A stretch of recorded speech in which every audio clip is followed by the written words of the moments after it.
based on the different, as others country, we have good experience, very old experience with USDA system, but now we try for harmonization. We try to put our soils in WRB for more information. But unfortunately, I didn't see in the other presentations nobody referred to URB. Anyhow, because the theme it is intending to harmonize our knowledge, our soil knowledge, we put this system. Before that, just introductory remarks about the location of Sudan. I think most of you now, at least now you know Sudan. Where is Sudan? Because some participants, neighboring countries, it's clear starting from east to from Eritrea, Kenya. This is very good. I think we have also, when you speak about climate, first you have to speak about rainfall. Our rainfall retreating. This is isoline. Our rainfall from less than 100, from 0 to 800 in south. But this important line, important isoline 100, it's retreating down 10 years. This is, for example, 41 to 70, and very important to see. This is the second 10 years, and here is the third decade. So this you see how this 100 isoline is retreating back to the south.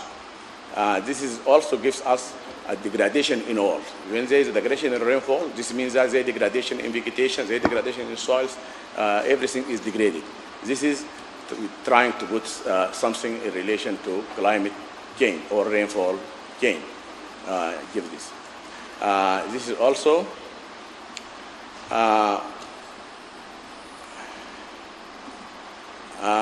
for the land utilization in million hectare. The total area of Sudan is 252,000 million hectare. 84 out of the 84,000 mh million hectare is suitable for agriculture, but we have just 10,000 now utilized. 10 millions hectare now utilized. This gives you an idea how we our land is still under utilization. Soils, anti-soils region. Also, these soils are important potentially because it is less utilized now with some problems, but we think there is chances to improve the condition of these soils to be our potential land, especially for people in the south of Sudan. Okay, coming to speak one by one. This is about ready soils. The bed materials, most of the soils of the North Sudan are mainly formed in situ under local weathering of Nubian sandstones and deposition processes. I call it physiochemical characteristic. This is data from 52 soil profiles, giving a range of characteristics of this chemical and physical characteristics. We have to consider them to avoid any secondary salinization, because there are some extensions of farms and private farms, and even now government planning to have extension in this area to grow wheat. So always we advise to put in mind the secondary salinization or problems related to that problem. Groups in Petrocas, the order of under the reference soil group of calcium soils. Their agricultural potential. Their potential is marginal, very marginal, as I said, because of the presence of salts, as we said, and because of presence of thick and gravelly soil surface, and scarcity of irrigation water. This now people they think in a small farm, in small schemes, people they try to have water from underground, and this is also a problem because of secondary, because those water are salty and give secondary salinization in future. This is the distribution of our salt-affected soils. Some of them in the north, as I said, and there are some around Khartoum, and even here is a problem of sodicity. More here in the south of Jazeera, problem of high ESB other than salinity, but salinity is more or less distributed in the north.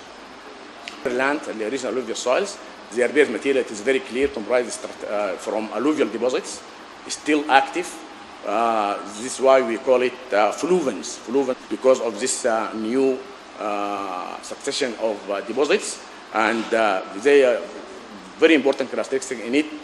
We use it as diagnostic criteria, is the irregular decrease of organic matter with soil depth occurring in a flooding basin receiving new annual. Not important to go in this soil series is Karma, Karima, Tokar, and Durgay. Soil classification FAO, again we use FAO, and in FAO reference soil group is fluvisol. The land used, this is, we consider these soils are very important soils because many people, many farmers, they depend on to grow vegetables, fruits, and some forage crops, and other irrigated valuable crops like penetration of plant roots. Sometimes when it is sandy, there is a problem of water percolations, and the most important problem is bank erosion of these soils. So these soils are decreasing by year, and this is, I think, Professor Hassan Fadl has something to show about this bank erosion affect those.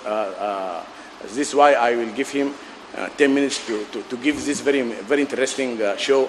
But now I think my 10 minutes is finished now. Affected by water.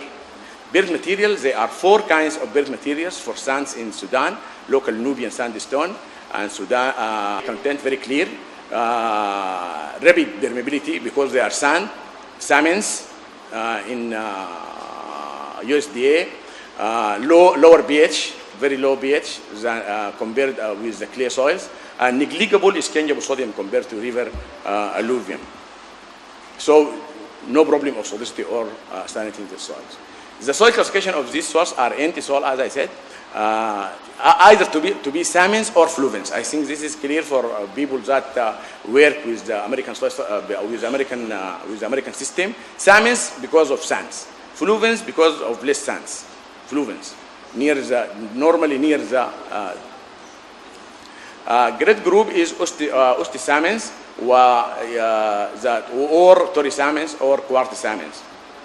Soil texture to machinery, difficulty of applying easy irrigation means, and difficulty of intensifying and improving agriculture due to the aforementioned reasons.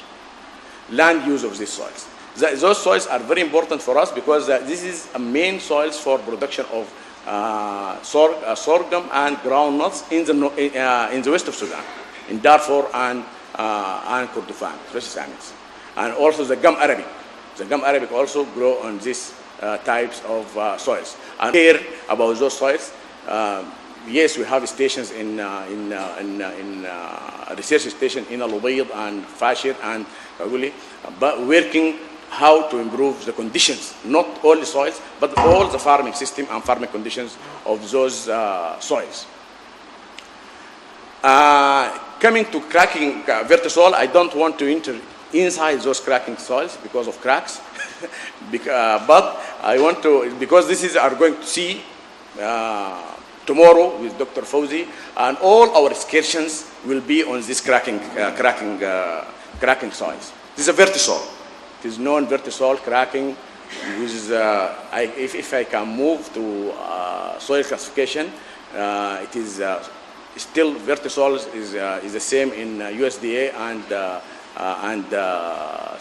FAO. We have very important series, the Dindir Hosh and Sulemi, Abel, and Agadi.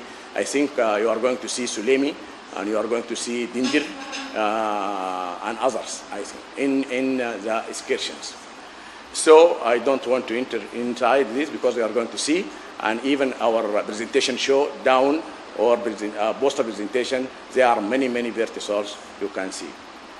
Their limitation, the problem is sensitive soil, water, air relationship with improved farming.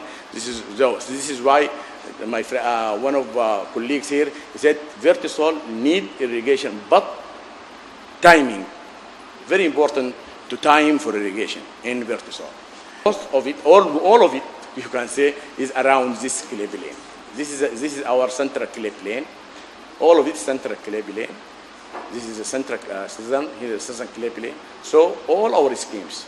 Now here are our schemes. Jazeera, Rahat, Al-Suki, Al-Jineid for sugarcane. Here's the schemes that we are going to see, Inana and Northwest Sumnar. Those are the scheme about 71,000 thousand Faddan, I think. Faddan is 0.42 of the hectare. Soils of the orders, ultisols, associated with insecticide, and they are oxysol and ultisols, mainly with strong brown sandy clay to clay textural B horizon. The deeper subsoils have similar color with clay texture. What is required for these soils? Because these soils, it has to be the potential land for agriculture in the south, especially after this stability of the conditions there. So these soils needs more investigations because our information are still scarce, and we know it is low in natural fertility because of low calcium and magnesium.